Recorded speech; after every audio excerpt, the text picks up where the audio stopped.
Good morning, everyone. My name is MightyStream, and I'm going to do our May 10th just for today in a meditation. It's good to be with you.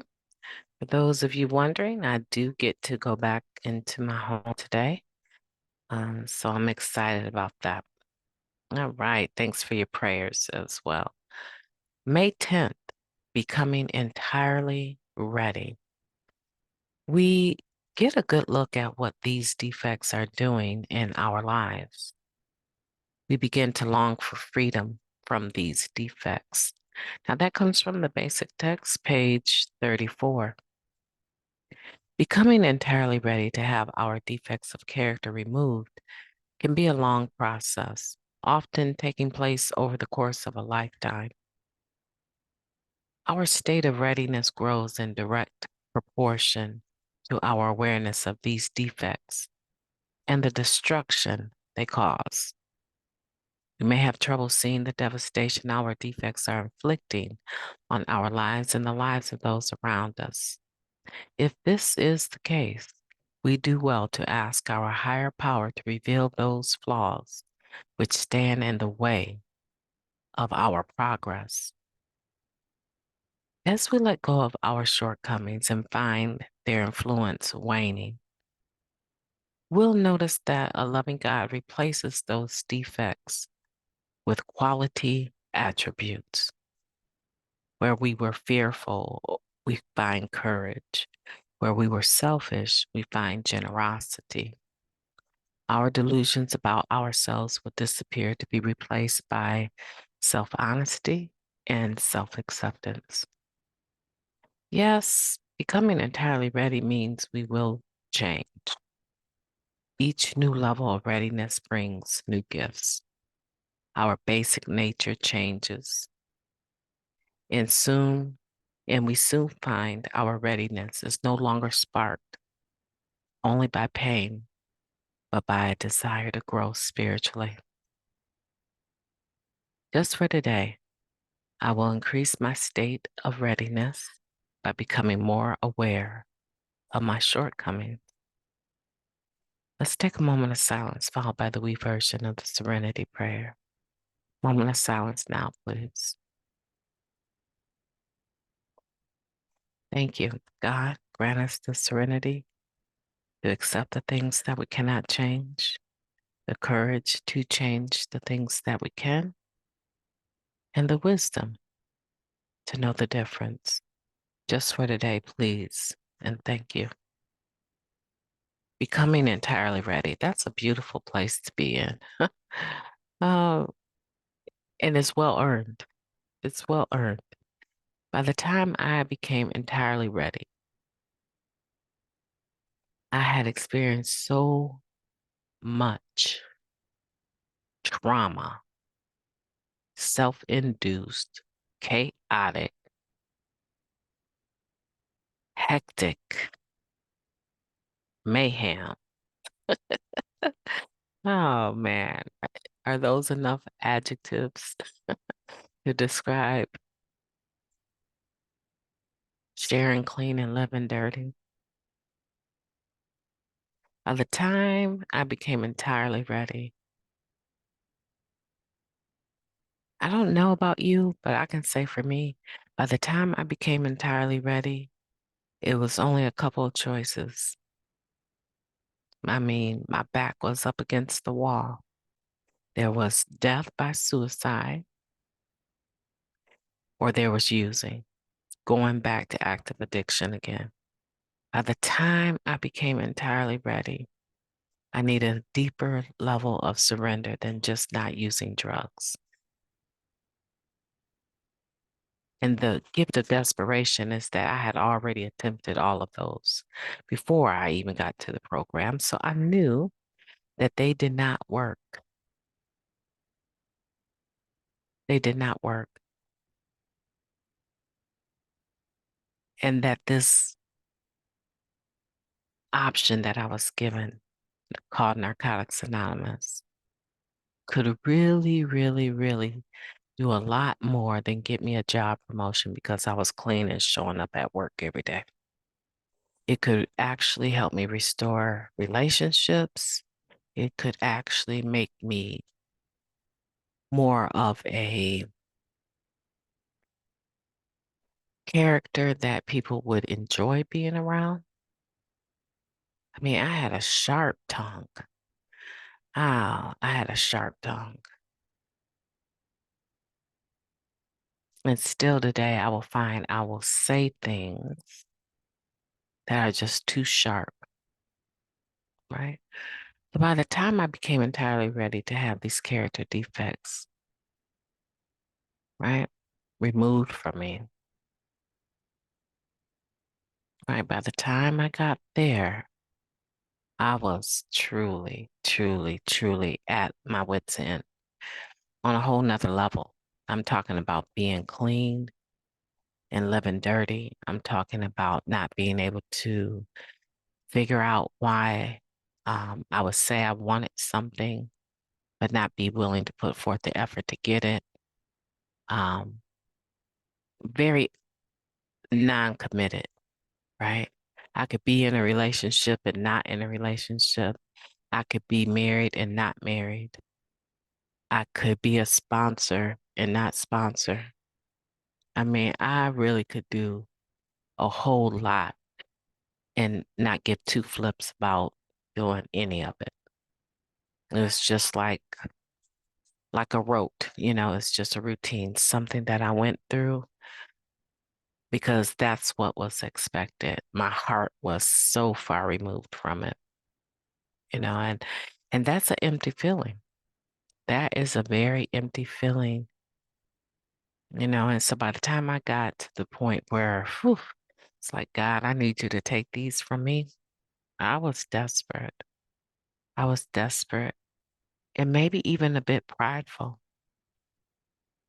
Let me explain that because I know that sounds, completely contradictory to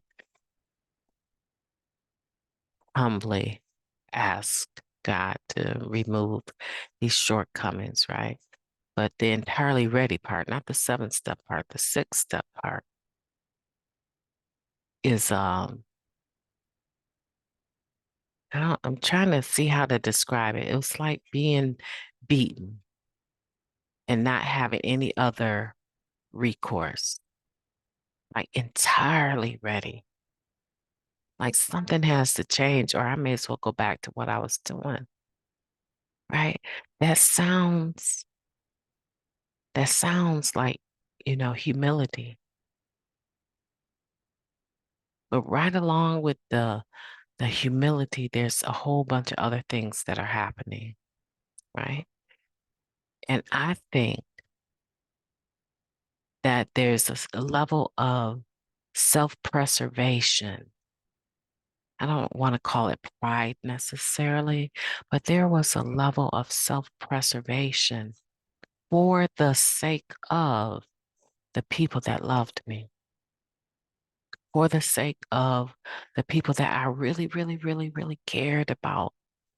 Even some of them, I couldn't really express how much I cared about them because I thought that they were still angry with me. And no, I hadn't gotten to the point of making a list, the 8-step, right? Not at this stage. I hadn't gotten to that point. So there were several people that there was something in me that was fighting, right? There was like I'm gonna say a prideful, it's not pride like arrogant, but there was a part of me that had the desire to preserve who I was to them and to redeem myself to them, to restore myself to them, and get back to the good days. There was a lot of that because I was so disconnected on a deep level emotionally. There were there were really only a few things that could move me. Family was one, right? I would say family was the one. On a deep level, if you wanted to see me, move into gear, you wanted to see how fast I could move, come for one of my family members, and it would change everything. When it came to them, there was something that wanted to defend and protect. So when those relationships started to wane, there was a desperation in me, uh, proud, not prideful, but esteemed point of view that wanted to hold on to the chance, to the opportunity that I could be restored to them, that they could have faith in me again. I wanted that so desperately. So, what your journey might look like becoming entirely ready, I'm not really sure. Because I was beaten. There was only a couple of choices that I could think of, or surrender, or become entirely ready. It was almost like I had a choice on when to become entirely ready. But there were so many obstacles that stopped me from truly saying, you know what, those survival instincts, they can go.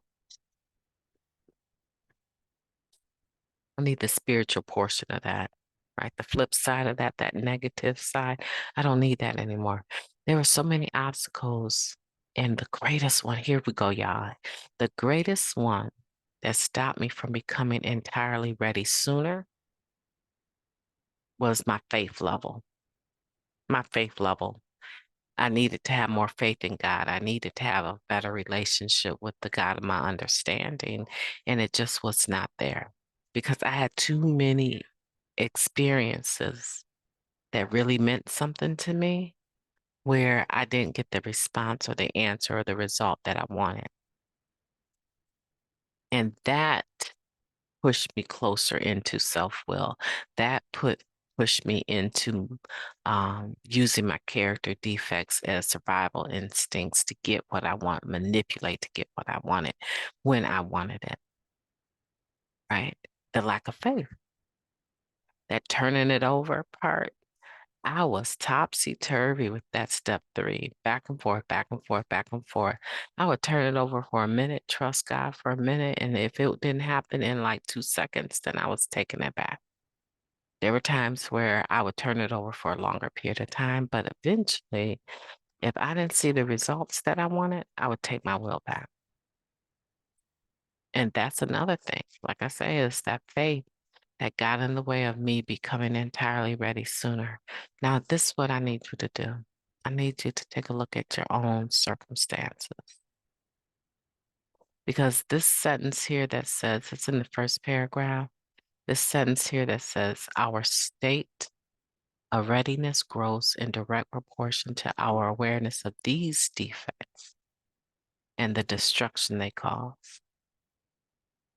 So it's assuming that the more you become aware of how your defects have caused harm to yourself and others, that your state of readiness will grow in direct proportion to that. That's if your conscience has been restored to you. In my mind, that's what that is. If my conscience has been restored to me, if my humanity, my level of love and caring have been restored to me, then it's in direct proportion to my awareness of them and the destruction that they cause. That does not come without doing work. Do not think that you can even approach here with understanding if you have not done the work with a sponsor leading up to that point. You can have a surface awareness, but it takes a person in your life that you've invited to sponsor you in this particular area that is not afraid of you, that is not worried about whether or not you like them today or tomorrow, is not worried about whether or not you call them today or tomorrow. Like their existence is not dependent or enmeshed on you reaching for them in any kind of way, right? I'm not saying that they might not have their feelings hurt by something you do. I'm just saying that they have the ability to speak to whatever is going on with you without being worried about whether or not you like them afterwards. Doing the work with that person, because that person can sit down and listen to you talk in a very respectful manner. And then when you get done with all of your explaining, right? Say, you know what? That sounds really good, but I know you enough to know by the other things you've shared with me that that was your disease moving. That was your disease of addiction acting. That was not what you're saying that it was, right? That's step one. Have we ever given plausible but untrue reasons for our behavior? Bullet number 9, step 1, go to it, right? You need someone, we all need a sponsor in our lives that can look us square in the face and say, you know what? That might sound good when you sharing, standing up, you speaking, right? Or someone else that don't know any better, but I know better, right? And I need you to do better. And they're not worried about whether or not you're going to call them the next day. Of course, they want you to. They want to know that you're okay, but they're not, they're not manipulated by your loving them today and hating them tomorrow. They just assume that as your sponsor that you probably have days where you really hate them, and they are still choosing to be a part of our lives, regardless, right? Your shares about your sponsor getting on your nerves gets back to them, right? Because you always got people that gossip. That gets back to them, but they don't stop taking your phone calls. They don't stop taking your phone calls and having the willingness to work with you. That person is the person that's going to help you get to this point where your state of readiness actually grows in direct proportion to your awareness of your defects and the destruction they have caused. This takes work, but it's worth it. It takes work, but it's worth it to get here, right? It's the beginning of a deeper level of internal freedom. Yeah. Where you can stop hurting people for no good reason. You understand why you're actually acting out of fear and what you do in fear instead of faith, what you do out of resentments instead of forgiveness, what you do out of anger instead of unconditional love, right? You begin to understand that and you begin to say, you know what? Knowledge is power. Now that I'm aware of this, I can turn this over and let go of it. And when I see it coming, I can acknowledge it and say, not today. We're not doing that today. I'd rather put things on pause today. This for me. I'd rather put things on pause today than to actually act out on my character defects. I'd rather look somebody in the face and say, you know what? I don't even know how to respond to that. I told a lady recently, I cannot talk right now. I cannot talk right now because she wanted to press an issue and get a response about something that I hadn't even sorted out for myself, right? I'd rather put it on pause than cause harm with my words. And I have that right today. I have that right to spiritually preserve my own self, my well-being, my relationship with God as I understand Him. I have the right to preserve that. You cannot back me up into a corner that I can't get out of feeling free. You deserve that too, okay? So today, let's intentionally increase our state of readiness by becoming more aware of our shortcomings. And then do the opposite. Do the opposite. Do the positive opposite, not the negative one. Okay. My name is MightyStream. I've enjoyed talking to you today. Hope that you have a beautiful day on purpose. I intend to.